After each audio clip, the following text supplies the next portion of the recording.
Friends, this is Fossilsaurus. I am coming at you something pretty amazing. I'm just going to forgo the formalities, pleasantries, because I've been having a lot of trouble with my phone. It's been malfunctioning, so I've had to try to make this video so many times. And I've gotten the full video out multiple times just to have errors, have me have to start completely over again. So let me just pull these out. What these are, they're slabs. You can see this one is kind of a solid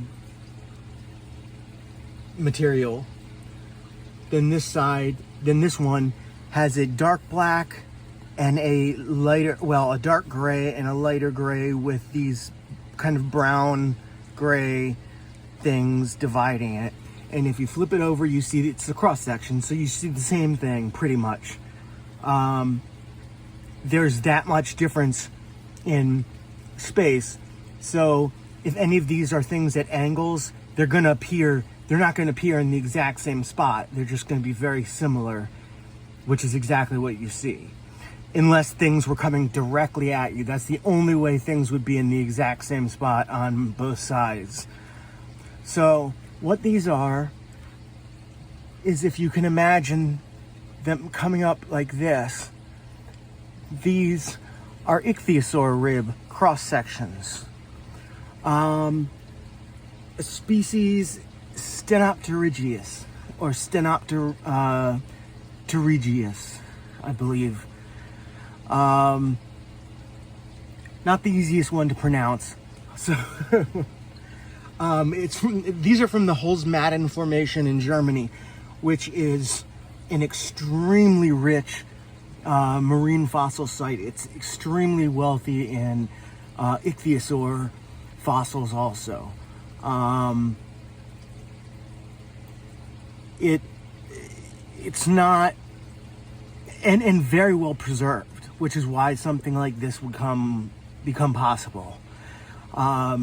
Very few sites would this kind of fossilization and what we have here even be possible. This lighter gray is the matrix, so that's the debris. It's just the seafloor that fossilized around the animal. Here is the ribs sticking up or sticking down, however. I don't know if we're looking at it as if it was on its back or if we're looking down from its spine, as it were. And this is either just from somewhere in the same grouping of this, or this is not that uncommon in that area, and there are other fossils like this, and I just happen to have two from different animals. I always assumed this was from the same animal, but it is possible that it is from just somebody had the same thing from multiple different examples from the same site and so on, and was just selling them together. But this is comprised of stomach contents, which is absolutely awesome.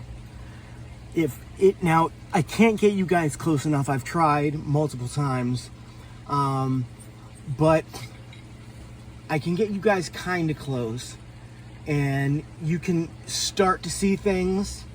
I'll have to show you some just still pictures, which will give you a better view. The only way to really see it ideally is look at it with a microscope. A magnifying glass. I'm sorry. But I can't do that here, unfortunately. So sadly, you're going to have to take my word for some of it. It's a lot more clear. You can see things a lot better through a magnifying glass. But let me get you down as close as I can.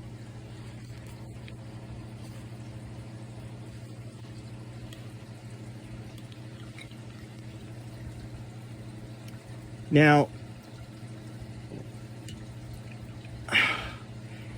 I hate that I can't point out, like, if I wish I could point out just, I could point at very specific things here. Like, look at that. Like, that is a perfect cross section of a squid beak right there, that darker one right there. Now, these don't all have to be perfectly intact squid beaks. Now, they could be just completely macerated and ground up. So one squid beak could look like a mash of smaller, tiny particles. So the squid beaks don't necessarily have to all be these, like each one of these things being a cross-section of a full beak or something like that. And there also could be other things like fish scales and things like chewed up mixed in there. But as a whole, which you can tell pretty clearly just by imagining what the cross-section of squid beaks would be shaped like, you can see it all. You can see very clearly.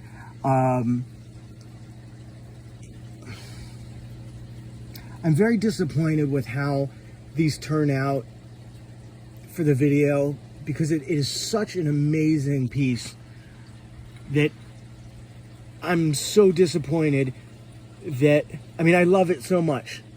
I absolutely adore this piece, and I hate that I can't show you guys its full splendor. Ichthyosaurs are amazing animals. Now, the Jurassic was their heyday. They were around from actually, I was gonna say from the Triassic, from the start of the Mesozoic, but it has been determined that, which I have made a video for, which is something that, if you guys haven't seen it, just means you guys should go back and watch my other videos. I made a video, just an informative one, giving the information about how ichthyosaurs were found to have evolved much earlier, so must have actually been around from the Permian, which is just absolutely mind-blowing. So ichthyosaurs are from before the age of the dinosaurs. Not just that, but the fact that they escaped the Great Dying. I mean, it's just... they're one of so few animals that did that. But anyway, the Jurassic was, throughout the whole Triassic and Jurassic especially, was their real heyday. The Jurassic, the late Jurassic, or early Jurassic, I'm sorry. Mid and late Jurassic turned more towards the plesiosaurs and pliosaurs. But anyway, ichthyosaurs are just amazing animals, and they're a lot more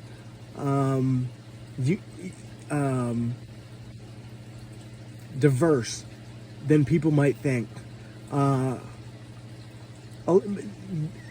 different species, a lot of them do look alike, but if for no other difference than if you look at the difference through time, they can look very different. The early ones from the Triassic, we don't have any examples of Permian ones. We don't know what, I mean, at that point they may have been still legged animals. Probably not. They were probably fully aquatic at that point, but they may have had claws still. I mean, it's hard to tell.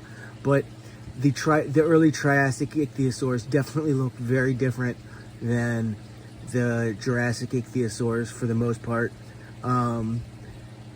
So they're not as boring as a lot of people might believe. A lot of people do like them, but I think that a lot of the aquatic love goes to the mosasaurs, plesiosaurs, and pliosaurs. Pliosaurs and plesiosaurs are my favorites, so I totally understand that. But I think that a lot of love for mosasaurs should go towards ichthyosaurs, because especially after finding out that they were around from the Permian and they were one of the very few animals to pull it together and make it through the Great Dying. They're just, I mean, they deserve your love. So just keep that in mind. Mosasaurs died out at the KT extinction, which was horrible, but compared to the Great Dying, which the ichthyosaurs made it through, it's comparable, but the numbers are just way worse in the Permian Great Dying. So the ichthyosaurs did something that the mosasaurs could not. So score 1 for the ichthyosaurs. Thanks for watching. This is turning into a longer video than I had planned, especially when I'm unable to show you very much. Which I'm very sorry about. I will, of course, have thrown in some pictures of you, some still images of you guys, or still images for you guys to see, which will give you a better chance to examine the individual aspects that make this stuff up. It's still not as good as in person with magnifying glass. There's no comparison to that. I'm gonna try and zoom in on the photos as much as I can without blurring them out. But thank you anyway, especially if you made it all the way through and watched this entire thing. Very much appreciate it, and I hope to see you in my next video.